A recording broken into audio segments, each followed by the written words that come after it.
Dokie.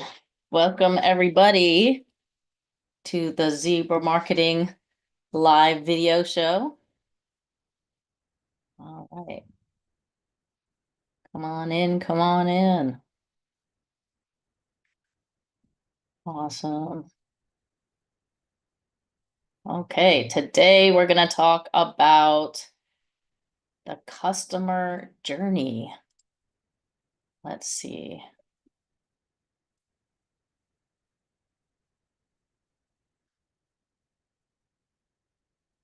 Just hmm.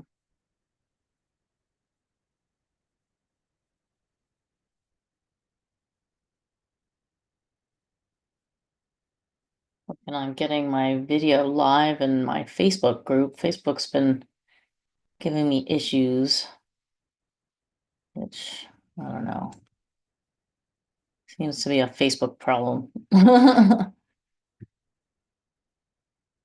Hmm.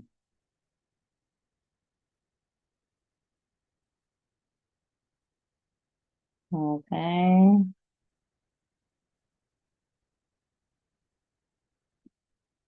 All right.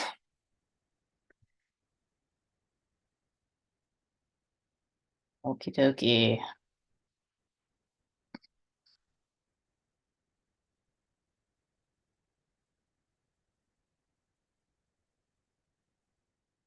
All righty. Hope everybody's having an awesome Tuesday.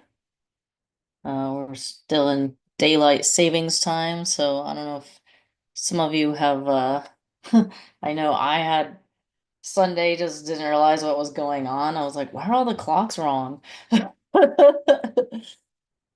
But here we are. All righty. So today we're going to be talking about the customer value journey and how that, interacts with funnels. I don't know if you've ever heard of a funnel. A funnel is basically just the process that you go through to get more customers, get more basically be able to bring customers into your audience and then be able to convert those people into customers. So, you think about any relationship, the relationship with your customer is still a human relationship. It's not like, you know, we're not dating our customers, but I do like to kind of um, compare it to a dating relationship. There has to be trust building. There has to be, you obviously can't ever get married to someone who you don't know exists. So first, a prospective customer has to know you exist, and then they have to have some level of trust. They have to start thinking about, well, is this somebody who could help me solve my problem? And they have to form that opinion, and then before they can ever decide to actually do business with you, and that takes sometimes several touch points. And so it takes people learning who you are, becoming aware of what you do, and then deciding and forming an opinion about whether you are somebody that can help them. So um let's just take a look at, the problem as it pertains to what a lot of business owners are dealing with, especially IT service providers, cybersecurity companies, tech businesses. Um, they're asking themselves, why aren't the leads converting?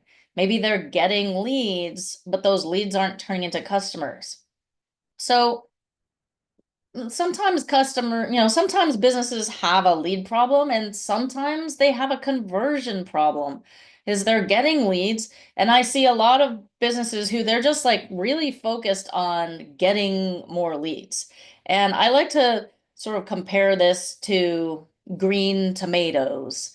That's one of the best analogies I can think of because, if you go out and you look at the field and it's full of green tomatoes, you don't say, well, gosh, these are useless, and let's just tear them all out of the ground and start over again. But I see that so many times in businesses. They're so focused on getting leads, getting leads, getting leads, but those leads are not converting. And there's nothing wrong with those leads. There's nothing wrong with the green tomatoes. They just need a little love. They need a little sunshine, a little fertilizer, a little water until they're ready to be ripe and ready to eat. So our leads, sometimes they just need a little nurturing. They need that trust built with them. And so it's not just all about, hi, Joel, welcome. Um, it's not just always all about getting more leads, but what you do with those leads once you get them. And, sometimes it just takes a little nurturing. Why do I do these weekly live videos? Well, I love you guys, and that's why I do them, because I want to uh, give you guys what you need to be successful. But it also helps me because it helps me build that relationship with you. So if you think about it, maybe you have some of these common frustrations. Maybe you have leads who show interest, but they never buy. Maybe you have prospects who ghost you after the initial contact. Maybe you have people engage with your content, but then they don't actually take action or go any further. So I see a lot of times also businesses who rely too heavily on referrals. Referrals are really great. They're warm leads, but they may be intermittent and you don't have a whole lot of control over when somebody gives you a referral or not. So if this sounds familiar to you, um, we're going to take a look at some of the ways that you can help build that relationship with your client. So, most businesses try to close leads too soon. Those green tomatoes maybe are just not ripe enough yet. They haven't had enough love. They haven't had enough sunlight and uh, fertilizer and, whatever tomatoes need to grow. And sometimes leads go cold just because they're not nurtured properly. They haven't had that trust built enough with them, and that relationship is a little bit missing. If you were dating a pretty guy or a handsome guy and a pretty girl or a pretty girl, you might be thinking, oh, they're really nice, and you ask them out, I don't know, to come to your parents' house and meet your parents for dinner. And like you just met them and they're thinking, oh, wow, like that's just a little too much right now. Um, so the same happens with our customers is if we go too fast, if we propose on the first date, if we give too much too quickly, they're just not ready for it. That trust hasn't been built. So, businesses become a little too focused on transactions instead of guiding the customer along a journey with you, a relationship building journey. So today's goal, we're going to talk about fixing your funnel or, improving your customer journey and actually mapping out your customer journey. And the good news is that you may not need more leads. You need a system that turns them into customers. Or maybe you do need more leads. Even so, you don't want to be spending money on leads on the front end and not having a system that turns those leads into customers. So what we're going to cover today is we're going to talk about the customer value journey, which is an 8-step process that every customer follows or every business should follow when mapping out how they're going to build that relationship with their customers. Um, so if you ever heard the term funnel, people talk about funnels all the time. You may or may not have heard that term, but really what it's referring to is the concept that in the very top of the funnel, you've got lots and lots of people. Maybe you have there's an infinite number of people in the universe, and you're bringing them into your realm. You're bringing them into that funnel. And there may be a very large number of people at the top of the funnel. And then as those people learn, more about you, that relationship starts to build, the trust level starts to increase. Some people will choose to come along, and some of those people may choose not to come along. So, you're kind of narrowing the funnel as you go. You start with tons of people who are exposed maybe in a very small way and just become aware at the beginning, at the top of the funnel. And then maybe you make an offer, and it's a small offer, and some of those people at the top of the funnel say, hey, that looks pretty good and I think it might help me. Let me give it a try. And there's some of those people say, oh, that next offer is a little bit higher trust level. Let me give that a try.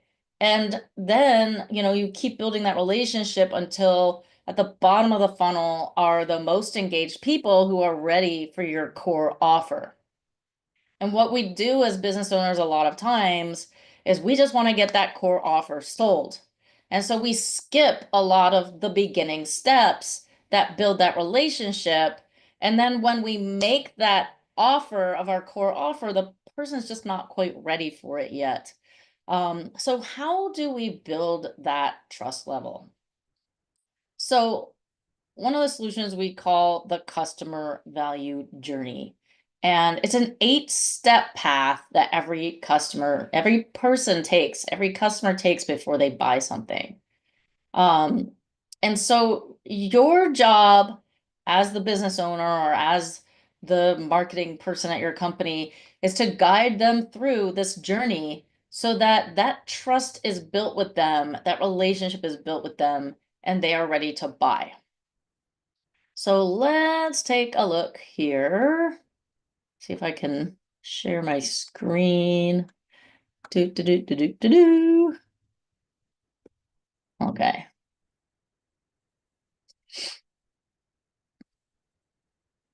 There we go. Okay. So here we have, let's see if I can make this big. Okay. Yay. Can you see my screen, Joel? Yeah. Okie dokie. So this is a quick look at the value journey worksheet. And why do we do this? So we do this because you can't optimize what you haven't documented. So if you don't know where you're going, how are you going to know if you got there? I have friends in my running group that have a shirt, I think it's like, you're not lost if you don't know where you're going. But, you can't you're not going to know if you got there if you don't know where you were trying to go in the first place. So, you can't optimize what you haven't documented. So having a plan, having a documented customer journey is critical to actually knowing if you're following that journey, and sequence is critical. If we say first, I don't know, maybe you're on a pub crawl and you say, hey, first we're going to go to Rudyard's, and then we're going to go to Catbirds, and then we're going to go to somewhere else. And then you don't go that direction, how are your friends going to find you? So sequence is critical. You need to know uh, what you're going to do first. And this is a journey. So people are coming along on this journey with you. And just like your friends on the bar crawl how are your friends going to find you if you're not following the sequence? Um, so, you want the flagship framework, literally everything else, everything you do when it comes to marketing comes back to this document. Of course, it comes back to, first of all, your ideal customer, your customer avatar, which we talked about on a different video. But marketing exists to move people along a journey. And if you don't know what that journey looks like, how are you going to use marketing to move people along the journey? Okay, so the principles, first of all, we want simple wins. So, big can be good, small can be good, but complicated is never good. We don't want complication. We want simplification. So back to the human to human, um, you know, relationship building, sequence matters. And, we have this one guy named Desmond Morris.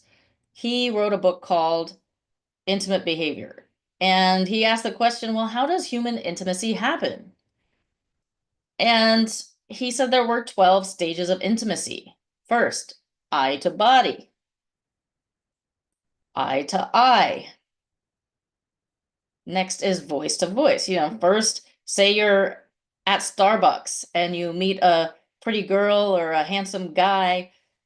First, you notice their body. You have your eye pointed at their body. You notice that they're there. Next, they look at you and you make eye contact. Next thing, you say, well, hi, nice to meet you. I'm Joe, or I'm Laura, or whoever you are. Voice to voice. Now you're talking to each other. Hand to hand. It may, maybe you're not hand to hand on your first interaction at Starbucks, but that's the next step. Maybe you actually invite that person out, and the next thing is you touch their hand.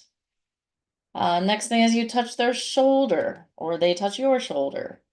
Arm to waist. Next thing they touch your waist or your back, they give you a hug. A hug is very intimate to some people.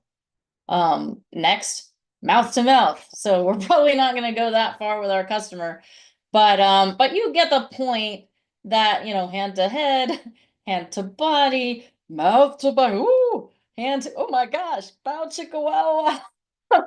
you know, so this is actual, this is how an intimate relationship happens. And we're not going to go through all 12 stages, obviously, with our customers, but you get the point is, it would be really awkward if you came up to somebody that you didn't know and you just touched them on the face. How weird would that be? That would be extremely weird because it doesn't follow the proper sequence. If you went up to someone and just put your hand on their back and you don't know them, that could be a little awkward. Or, you just walked up to someone you don't know and gave them a hug. So it's important to follow a sequence when you're looking at building intimacy with a romantic partner, but the same goes for building trust and relationships with our customers. Okay, so here we go. The stages of the customer journey. First, aware. First, you can't date someone you didn't know existed. You can't date someone that you don't engage with. So first you have to be aware, then you have to be engaged. You have to start following their social media. You have to show up to my live video. You have to read an article, like a post, do something that you start to engage and you start to take notice and you say, oh, well, this is interesting. Let me learn more. The next is subscribe. When you're at that Starbucks, you get his or her number. Because if you don't get their number, how are you ever going to ask them out? So the next step is subscribe. How do you get their contact info so that you can continue marketing to them, so that you can ask them out? Convert. So this is where you actually make an offer. So now that you have their phone number, you say, hey, would you like to go to coffee sometime? And in marketing talk with our customers, convert could be they spend a little time with you, which could be a sales meeting or a consultation, or it could be a small purchase. So convert could be you get a sales appointment with them, or it could be they purchase something small from you. Maybe they get I don't know, somewhere between like $7 and $97 thing from you. Maybe it's a trial, or we'll do this for you, $97. I've seen, you know, carpet companies who sell beautiful multi-thousand-dollar rugs, and they do clean your carpet for $99. We'll clean your carpet, your awful, dingy, horrible carpet that's in your house. We'll clean it for you for $99, but you have to bring it to the store. You bring it to the store and you say, well, gosh, they have so many beautiful, nice carpets in here and mine looks dingy. So either you buy it right there, or you get your carpet cleaned, and while it's in there, you're shopping other carpets. And maybe you decide at the end of the day, I'm going to spend $3,000 on this beautiful new carpet. And I'll take this one I just spent $90 on to get it cleaned and give it to my kid or something. Um, so it's a foot in the door offer. So how do you get your foot in the door? And it's usually what we call chunked off, your bigger offer. So just like the carpet cleaning store offered or a carpet store offered carpet cleaning, it's chunked off the bigger offer, which is to sell a $3,000 beautiful rug. For you, it might be we'll do a free audit, or maybe we'll do an audit for $97, or we'll do an audit for, depending on what your core offer costs. Then you make, you take a look at what is a small offer for me.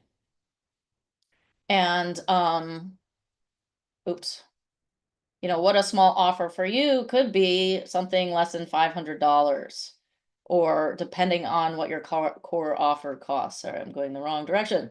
All right.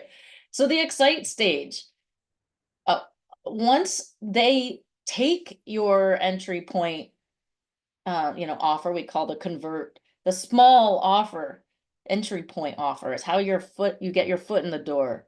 You don't want that to be the end of the road. You want them to say, wow, this was just an amazing experience. Like, these guys just went above and beyond. They solved my problem. They really helped. They seem very knowledgeable, very dedicated, and I want to go ahead and buy their core offer. So the ascend stage is where you make your core offer.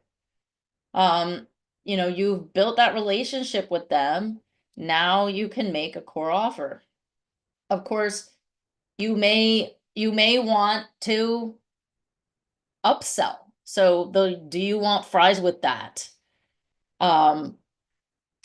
Why do you think McDonald's asks you if you want fries with that? Because if you take every purchase of a hamburger, say the hamburger costs, I don't know, $5, and you're making all these $5 sales all day long. Fries cost $2. Well, what if for every $5 hamburger, you also sold $2 fries? Well, all of a sudden now, if you're selling 100 hamburgers a day and you add fries to that, now you're making an extra $200 a day. So is there something that you could offer that would enhance your customer's experience? Give them a little bit more, which oftentimes they're willing to pay for. If you can make their life easier, if you can add more value, then a lot of times they're going to go for that, and that's going to add to your bottom line. And keep in mind that upsell doesn't necessarily have to be your own offer or you providing it. You could upsell or cross sell. You could sell a customer's or sell a partner's product to them and take a commission. So, say you're the carpet cleaner guy or the carpet company, and I don't know, maybe people need furniture cleaning as well. And while they're in there getting a carpet, you say, hey, well, for getting this carpet today, you get, I don't know, a discount on your carpet cleaning or, your furniture cleaning. I don't know. So, you can cross sell as well. Um, you, what you want to do is think about, what does my customer really need? What's important to him? What are his problems or her problems? Um, and what would best solve those problems? Are there problems my customer is facing in addition to the problems that I solve?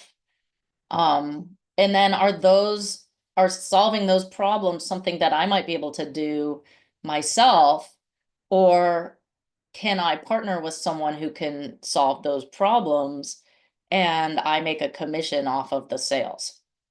So, good things to think about.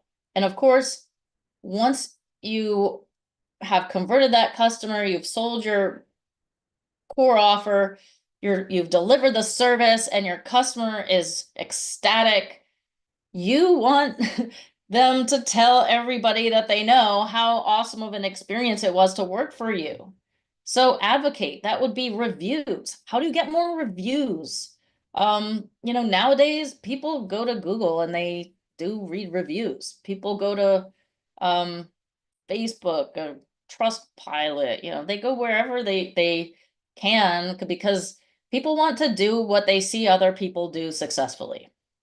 And so when they see other people saying, we had a great experience, these guys went above and beyond, this worked out really well, they did what they said they were going to do, that makes people feel more confident about doing business with you. Because, at the end of the day, we can all say that we're the best. I can stand up here and say I'm the best all day long, but we all think we're the best. So me saying that I'm the best carries a lot less weight or confidence than somebody else saying I'm the best. So, you wanna take a measured approach and make sure that you're asking your happy customers for reviews. And of course, that can be done with automation.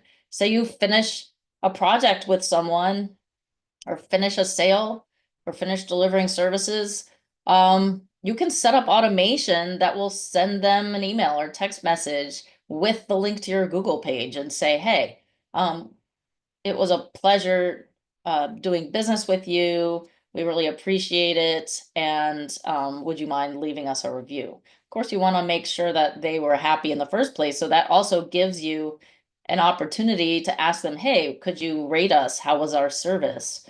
Of course, if they say it wasn't so good or there was a problem, that gives you an opportunity to follow up and repair that relationship so they don't go away upset. If they say it was amazing, then of course you want to ask them for a review. And then promote. This will be referrals, telling all their friends. You want them to say, hey, Joel, I worked with this company over here and they did a really great job, and I think that, they could help you too. And this, again, a lot of businesses rely pretty heavily on referrals, but they don't ask for referrals. They just sit around and wait and hope people will refer them. So you can take a more active approach to asking for referrals, and you can set up automation for that as well. You can set up a campaign that maybe once a quarter sends an email or text messages to your email and marketing list and says, hey, We value our relationship with you, and we're wondering if you know anyone that we could help. And so having this set up and planned out helps you really understand, um, first of all, what does our relationship building customer journey look like? And then you can say, okay, now that we know what it looks like, how are we going to set up our marketing in a way that moves people along the journey from point A to point B? So the first step is we want to draw the framework. So let's see.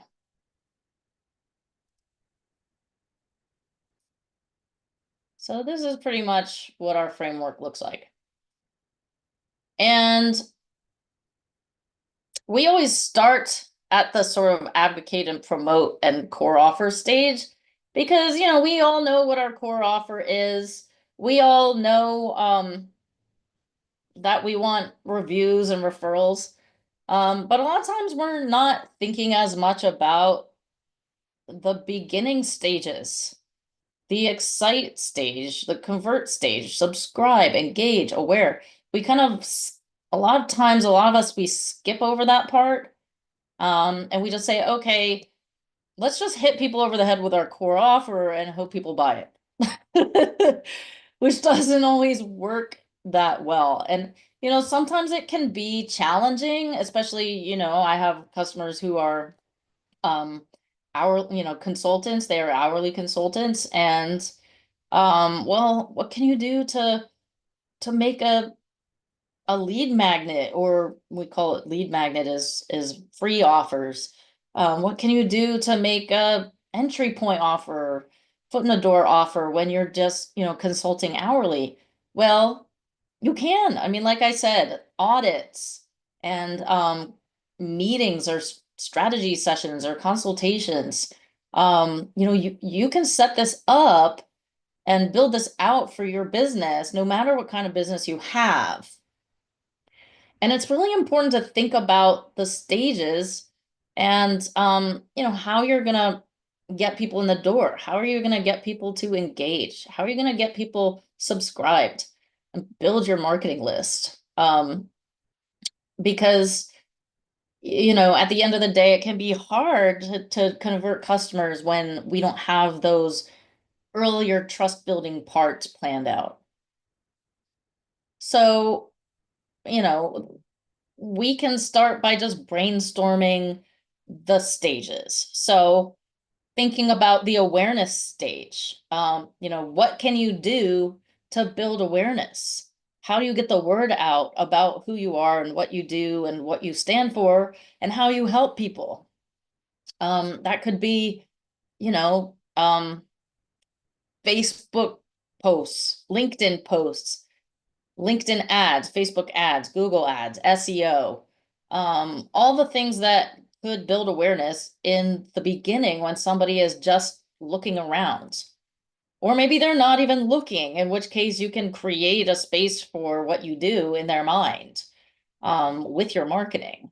I don't know if anybody here knows, but nylon stockings. There was no market for nylon stockings when they were invented. But ladies were painting their legs with gravy to make themselves look tan.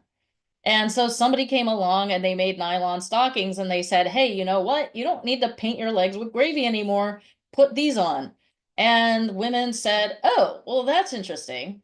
But, if they didn't know that those nylon stockings existed, they would have still been painting their legs with gravy.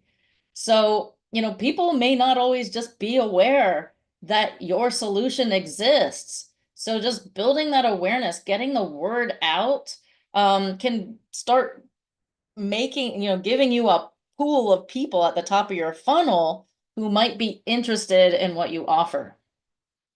So don't do this. This is pouring water into a leaky bucket. And this happens when we spend a bunch of money on upfront lead generation and don't have any systems in place or any plan for how we're going to convert those leads into customers. And, I think Forbes said that 70% of internet leads are never followed up with. So that's, imagine spending $1,000 on lead generation and you can just flush $700 of that down the toilet. Don't do that. It is not a good plan. So, all right. So we know how we're going to build awareness. We most of us know what our core offer is. So, we need to think about the how we're getting from point A to point B. So the first question is just, what is our core flagship offer? And how will we continue to deliver value after the first sale is made?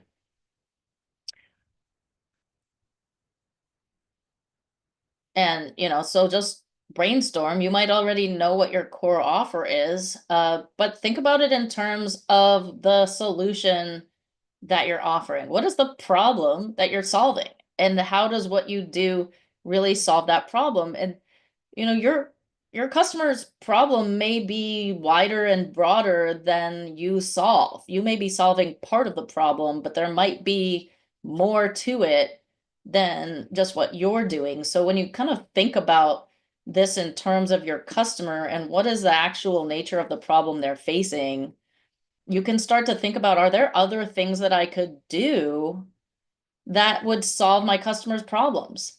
Like for me, I have a lead generation and conversion system, a sales system with AI.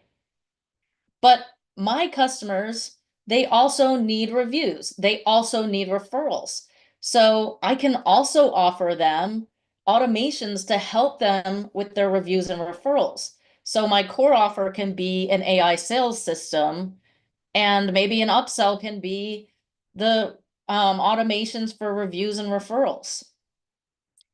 Because the nature of the problem my customers are facing is broader than just upfront lead generation.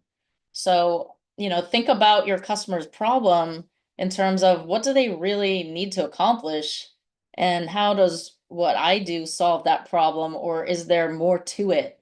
And is there more that I could do to help them, or is there an opportunity to cross sell? So, here we are in the excite stage. What are some aha moments that transform your products or services from a nice to have into a must have? And so you can think about the aha moment. If any of you have ever joined, I don't know, like Instagram or Twitter or something, when you join when you create yourself an account, they immediately say you need to follow 10 accounts. And they suggest like 10 accounts that you could follow, or they start by asking you, like, what are your interests? And then you say, oh, I like sports and I like the outdoors and I like, I don't know, business and blah, blah, blah. And then they suggest for you 10 accounts that you might want to follow. And they do that because you're not going to get it unless you're following some people. If you don't follow anyone, you're not going to see anyone's posts and you're not really going to have a great experience. So they sort of make you follow some people so that when you get in there, you're like, oh, I get this. This is cool. Oh, it's giving me information I want to see. Maybe it is, maybe it's not. But you're having that sort of aha, I get it moment. And so how do you do that for your customer? If you're offering a software, maybe that's like some how-to videos when they get in there. They, create themselves an account and they come in there. If they get in there and they don't know how to use it, they're not going to have the aha moment. They're not going to say, oh, I get this and it's really cool. They're going to get in there and be like, oh my God, how does this work? So thinking about, how do you make it real for them? How do you make them say, oh, wow, I see how useful this is. I see how cool this is. And that's what the aha moment is. That's the excite stage. Yeah, excite. Like you want them to be like, oh, I get this. This is cool. Oh, I'm glad I did this. And so we kind of break that aha down. Ah is the wonder. It's like, ah. And the ha is understanding. Oh, I get this. Yeah, and here's just the like get them to follow 30 people example. Or here in constant contact, which is like an email newsletter thing, the first thing they do is, hey, let's build your email newsletter template because you can't get started sending email newsletters unless you have a format to be able to put them in. Or here, oh, Tesla. Yeah, that's in the news these days.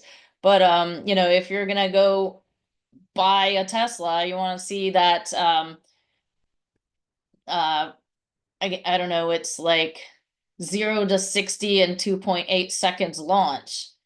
And in the days, but I guess when electric vehicles were being built, people said, "Oh, well, it's never going to have the horsepower that a gasoline car has." And so this was the kind of aha moment, is like show the customer in a test drive how like it packs a punch. And you can see this guy's face. He's saying, "Oh wow, like holy cow. I didn't know it could do that." So, and see the smile on his face. Oh, wow, this is great. I didn't know it could do that. So, how can you give that sort of experience to your customer?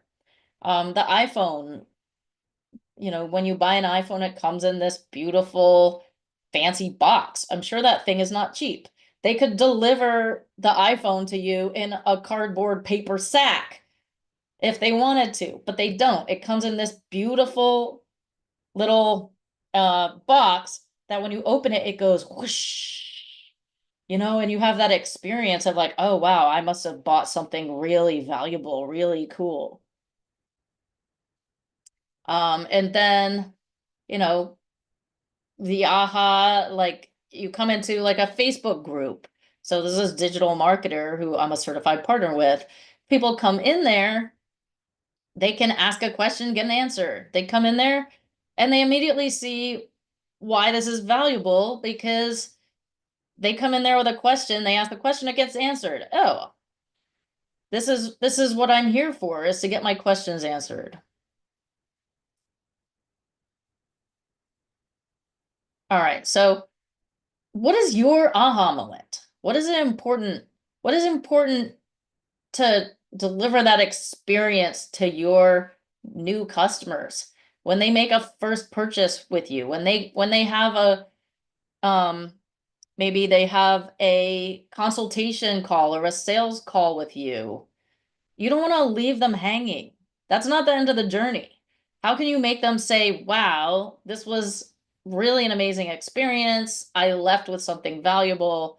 I really get what they're doing for people here. All right, so now we've gotten the core offer stage and the aha stage, the excite stage, and now we're going to talk about your um, conversion stage or convert stage. How do you get them to give that first micro commitment?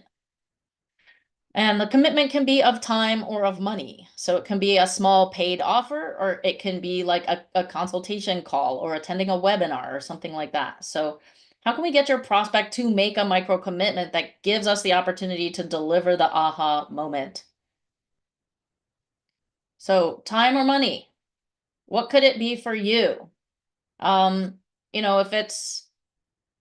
if you're consulting, it could be, hey, we'll do this audit for you. It costs $97. Um, it could be, hey, hop in with us and do a consultation call. Or we're gonna come to your office and we're gonna assess your situation and then we're gonna give you a plan.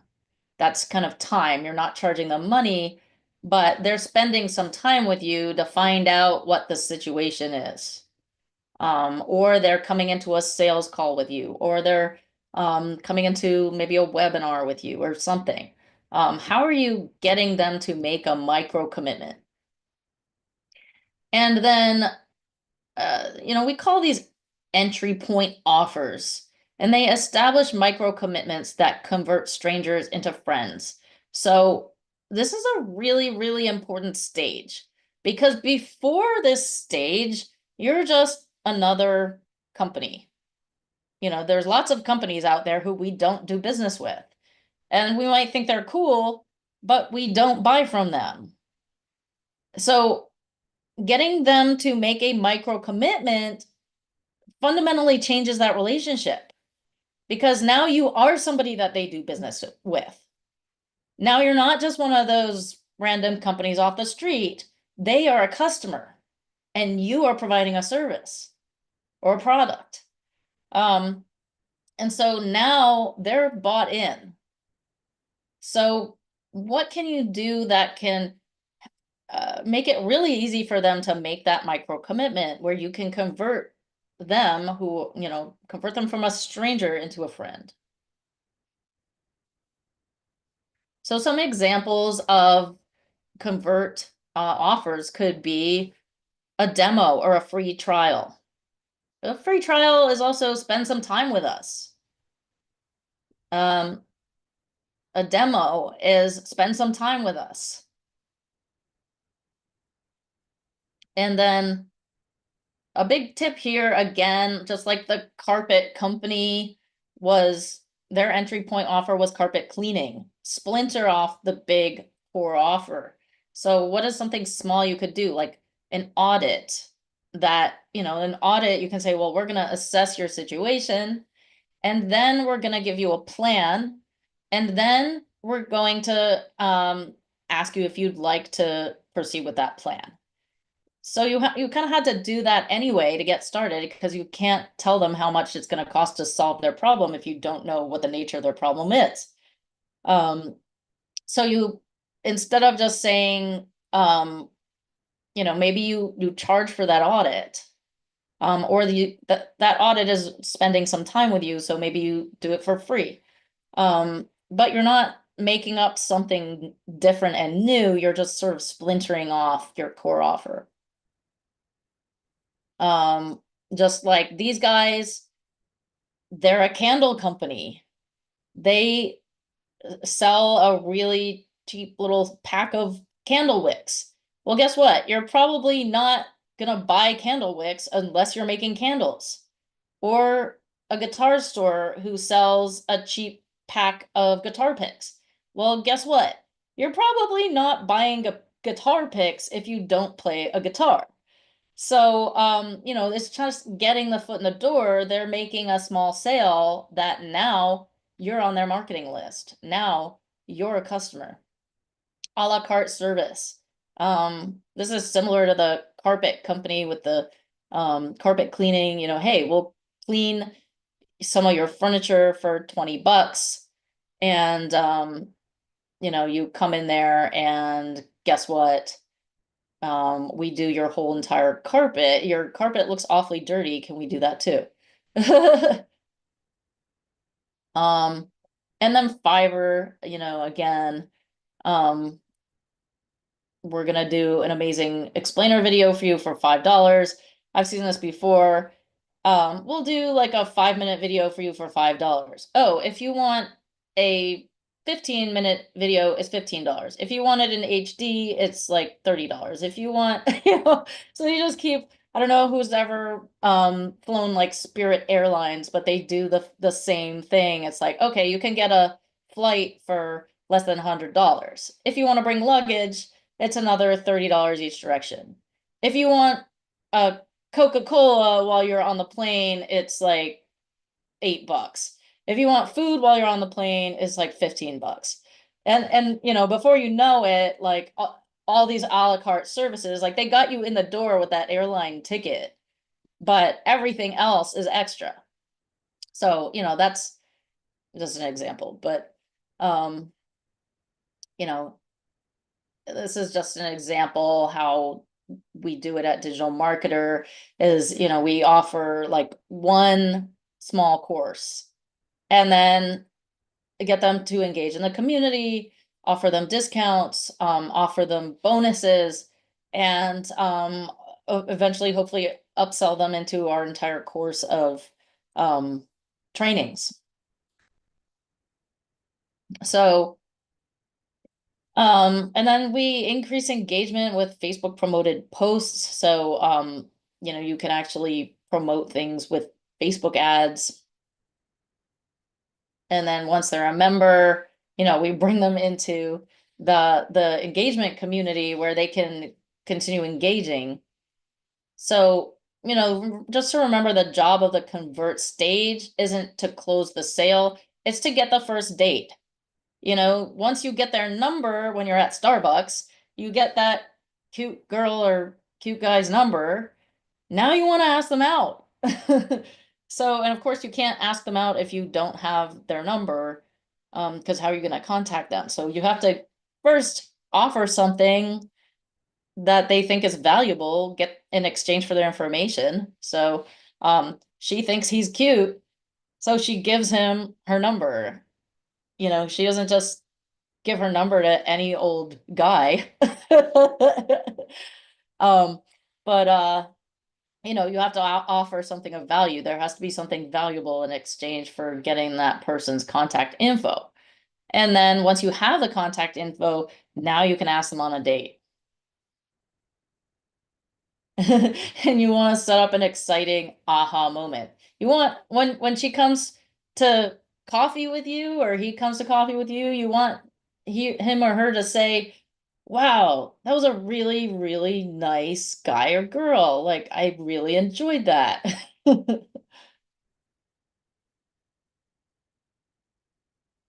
Okay, so then we have the content in exchange for their contact info and permission to follow up. Um, So these are what we call lead magnets in marketing speak. We call these lead magnets. It's basically like a free offer.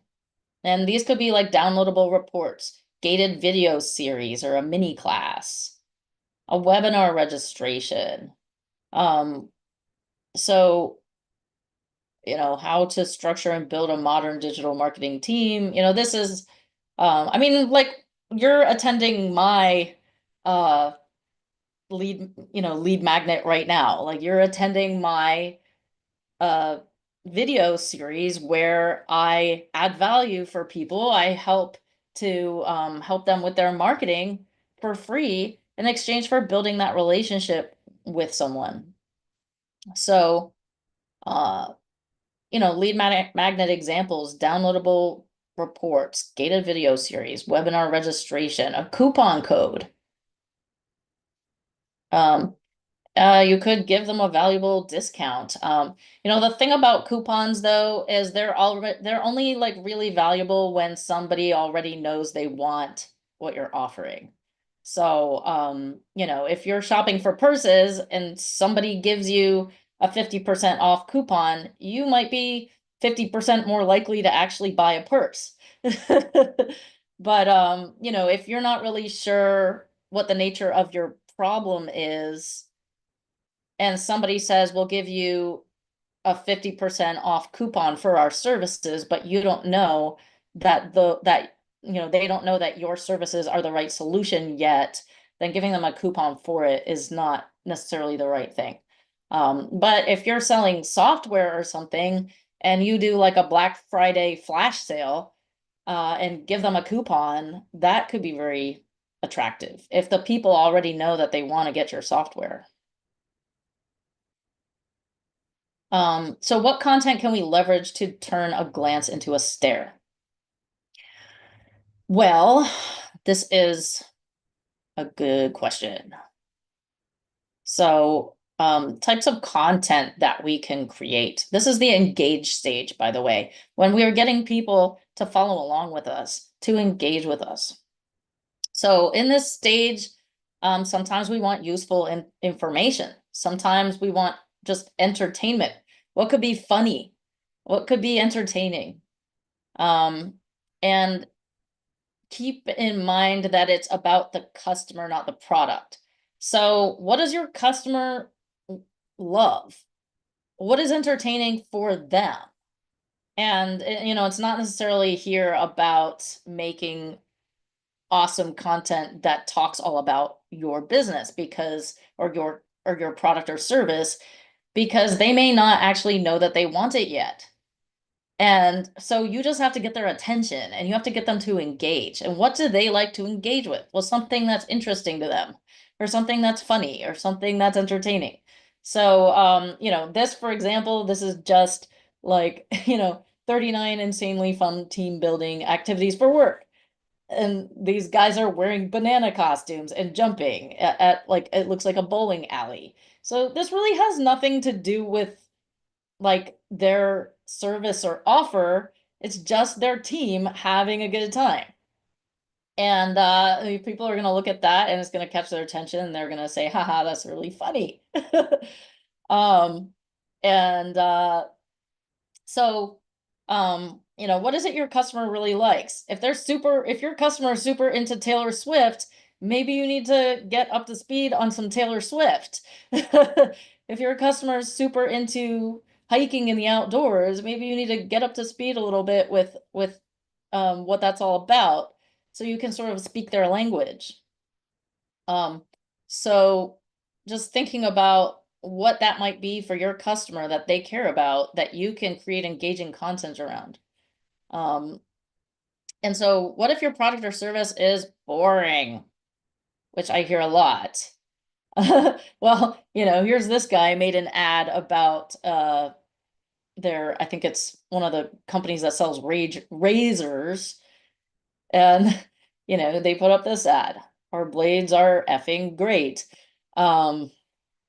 So, razors aren't really like the most fun and exciting thing, but they are figuring out a way to make it more fun. And then just don't take yourself too seriously. Here's like an air conditioning company, and the guy is there with his silly mustache glasses. I don't know. Just making it funny. And yeah, the air conditioning isn't super funny and exciting, but people are fun and exciting. And you might be fun and exciting, and your customers are fun and exciting. So, you can also showcase customers and talk about like fun and cool ways that you helped them. So, do you need more engaging content ideas? Just answer some questions. There's Answer the Public. There's now ChatGPT. ChatGPT is amazing. You can just say, hey, please act like an experienced content marketer and give me some questions that I could ask my customers that would encourage them to engage. Maybe you tell it first who your customer is. Hey, please act like an experienced content marketer and help me create content for my, I don't know, chiropractor customers that relates to my, I don't know, IT services business. I'd like to create a list of 20 engaging questions that they would be likely to engage with on social media. You can actually just go ahead and ask ChatGPT and it will probably do an amazing job for you. And of course, there's always like Google search and Answer the Public and all kinds of different places, Quora. But, are there questions, we call it engaging questions, that you might ask your customers? Hey, what's been your biggest challenge around blah, blah, blah? Or, hey, and it doesn't have to relate to your business necessarily. It just has to get them to engage. So it could be, have you ever had a difficult employee and how did you handle it? Or, do you drink coffee in the morning before work? Or, are you caffeine free? Just a question that they might answer. And keep in mind that you're talking to humans. These are people that are in your audience, or that you want to be in your audience. And people what do? We eat, we drink, we have fun, we have friends, we have family. You know, these are people you're talking to. So everything doesn't have to be about work. Everything doesn't have to be about your business. Everything doesn't have to be about your offer, especially in the engaged stage. You can just ask human to human questions. You're talking to humans. Um, so I mean, and one thing about social media is the more people engage with you, the more likely they are to see your stuff. So if you ask, hey, do you drink coffee in the morning? Are you caffeine free? And like 50 people chime in, those 50 people are going to be more likely to see a post you might make about your services or your business. So just getting people engaged is really important. Um, so this is we call this one the engagement party. So somebody was having a party. They said, okay, I need to know how many bottles of wine I'm gonna need at my party. So this company, Total Wine, I don't know if people are in Houston. There's a Total Wine here. We have Total Wine in Texas. These guys offered a drink calculator. So if you're like, hey, I'm gonna have 20 guests, I'm gonna be there for 3 hours, and I need to know how many bottles of wine I'm gonna need for that party, you can go to Total Wine's website and enter all that stuff into the calculator, and it's going to give you a calculation about how many bottles of wine you need. Well, guess what? Now that you're on a Total Wine website looking at how many bottles of wine you might need, guess what? You might go ahead and buy an order from Total Wine, or you might run out to Total Wine and go to the store. But you know, Total Wine is there helping you plan your party.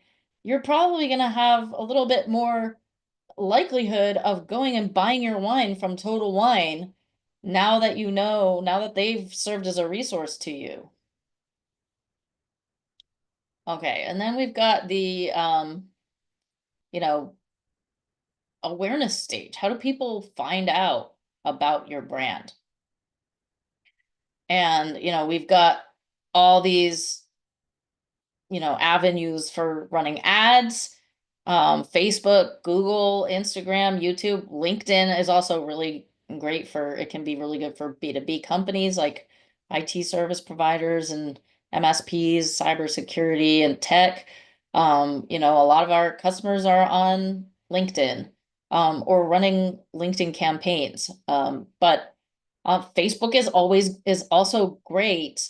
I know it's people think, oh, well, you know, Facebook, it's cat videos and people posting their dinner.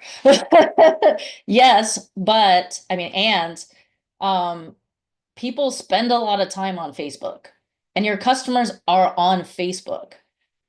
Sometimes it's good to hit your prospective customers in multiple places. So maybe they're seeing you on LinkedIn, maybe they're seeing you on Facebook, maybe they're getting Google ads.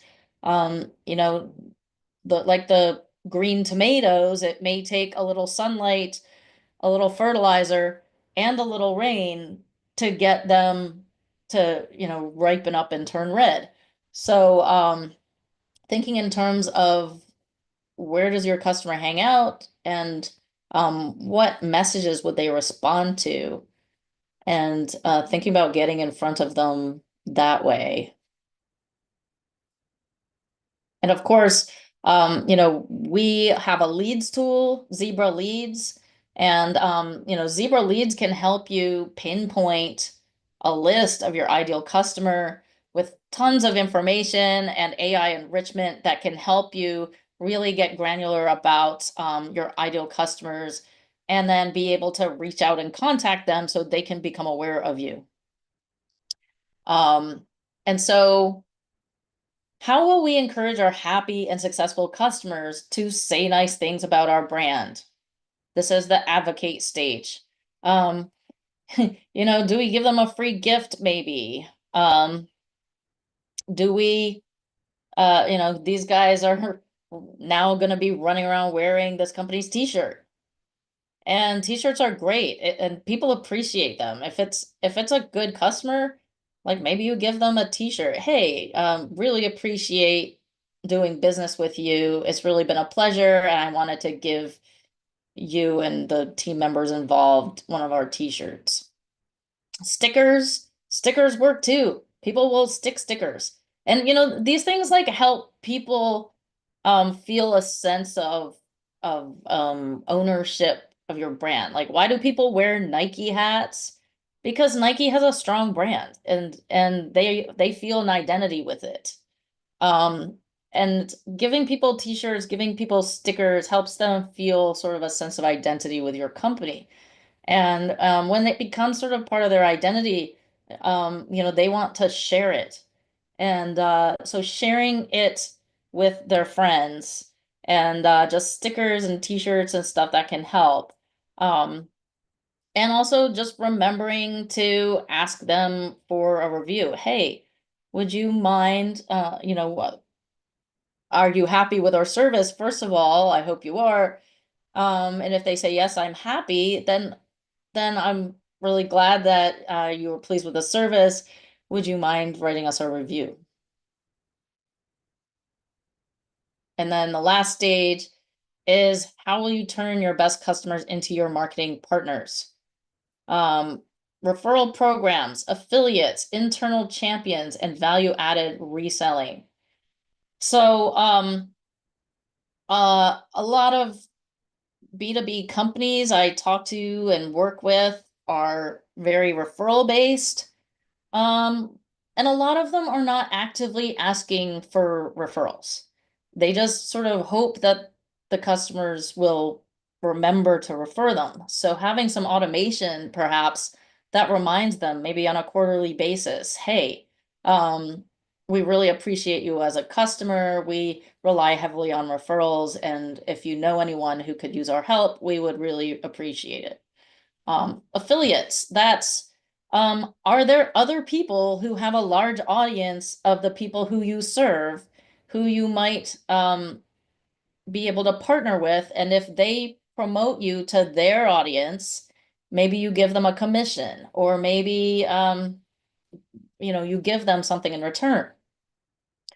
And then internal champions, of course, um, how do you make the people within your customers company and yourself, your own company, how do you make sort of promoters out of them?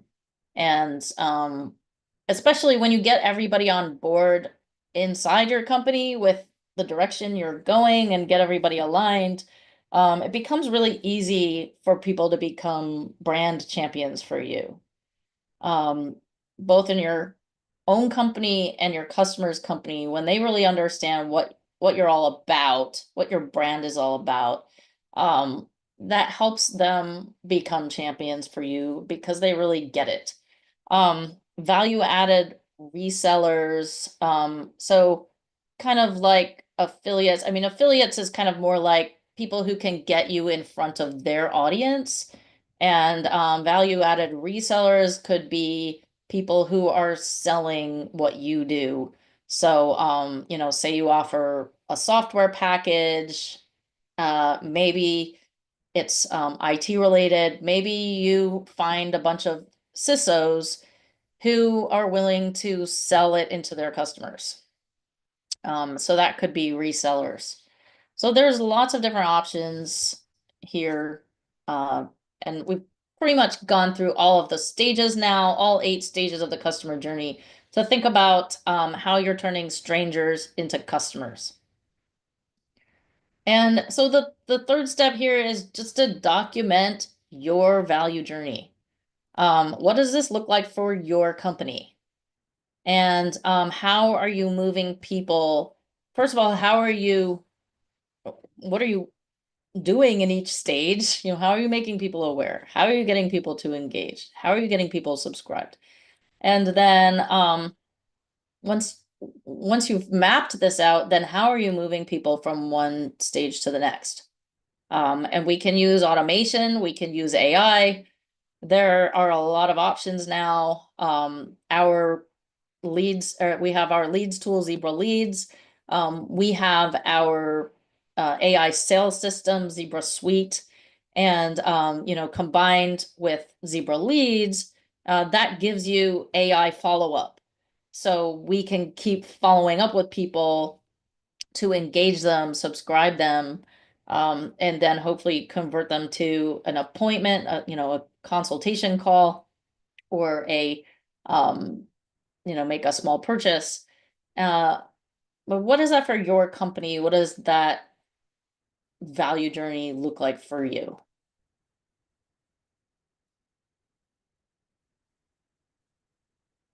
All righty.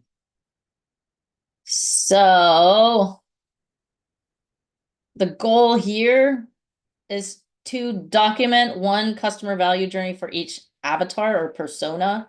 So in your company, you may have different customer avatars. So say you're providing services to hospitals and you're providing services to medical supply companies. I don't know. Or dentists. Maybe you provide services to dentists and you provide services to doctors. Maybe a doctor and a dentist has slightly different needs or motivations for buying. Um, I work with a lot of oil and gas companies.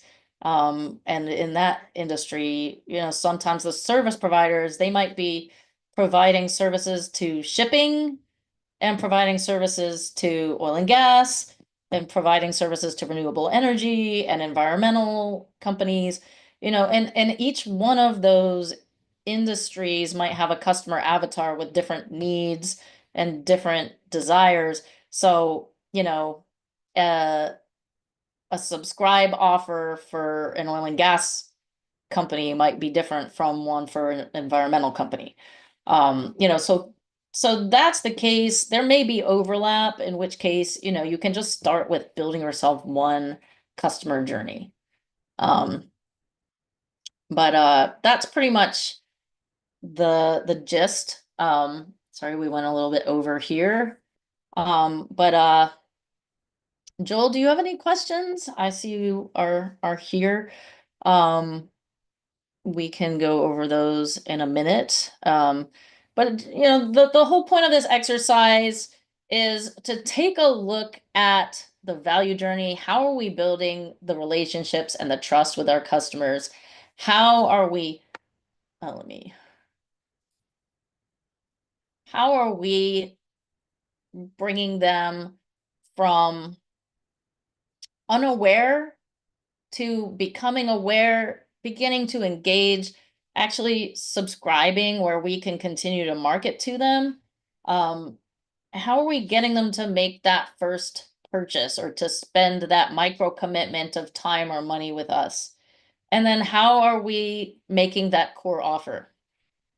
So, you know, actually having a plan is important because, like I said in the beginning, at the end of the day, marketing exists to move people along the marketing journey from one stage to the next. If you don't know what that marketing journey looks like, it's going to be hard to move them along the marketing journey. So, we have systems to help people with this. We help people implement their whole marketing strategy in addition to AI and automation. First you want to have the strategy and then you want to have the actual systems in place to make sure that you're moving people effectively along that journey with you.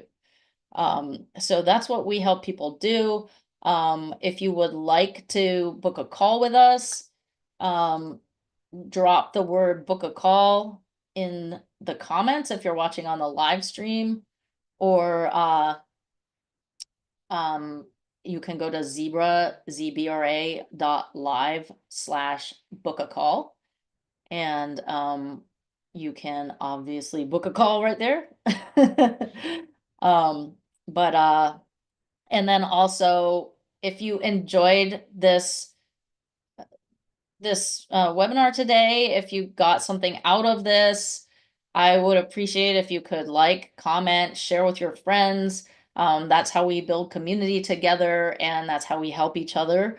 And would love to have your comments. If you have any questions, drop them in the chat if you're watching on the live stream. I will be back later to check and see if there are any questions and answer your questions if you do drop any questions in on social media. Joel, if you'd like to book a call, there's my book a call link. It's just zebra.live/book a call. And then I'll also drop in, I've got a leads tool that I can give you a link to, zebra.live/leads. If you would like to get more leads, that tool will help you be able to build a list of your ideal customer. And let's see, what else can I give you here? If you'd like to chat with our AI assistant, our voice AI, I can drop that link in here too. Yeah, if you'd like to book a call, zebra.live/book a call, or just drop the word book a call in the comments and I'll be back and I'll make sure that you get that information. And if you'd like to look at the leads tool, it's zebra.live/leads. And if you would like to play with our voice AI or check out more information about our 4-bot AI sales system, Zebra Suite, it's zebra.live/4bot. The number 4 and the word bot. So, and if you'd like to check out more about the 4-bot system, drop the word 4-bot, the number 4 and bot in the chat, and I'll be sure to make sure you get a hold of that. Awesome. Well, thank you so much. And thanks, Joel. Do you have any questions, Joel? If you do, feel free to hop off mute. Awesome. All right. Well, it's been a pleasure. My name's Laura Camrath.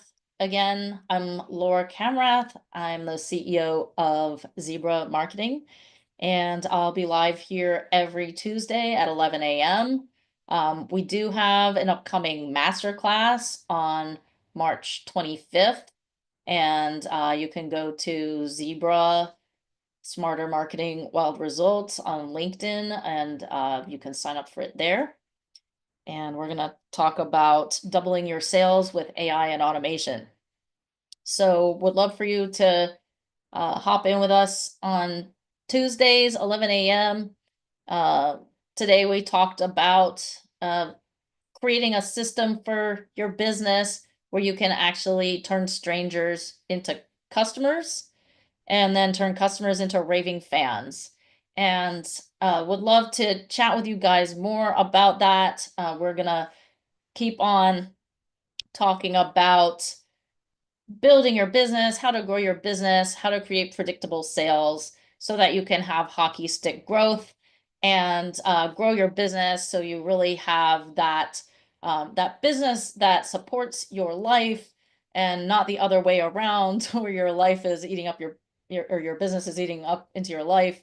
That's not the goal. We want a business that supports your life so that you can have that amazing life that you really desire. So thank you for joining me again. Really enjoyed spending time with you here today. And I'm looking forward to next week. And I will see you soon.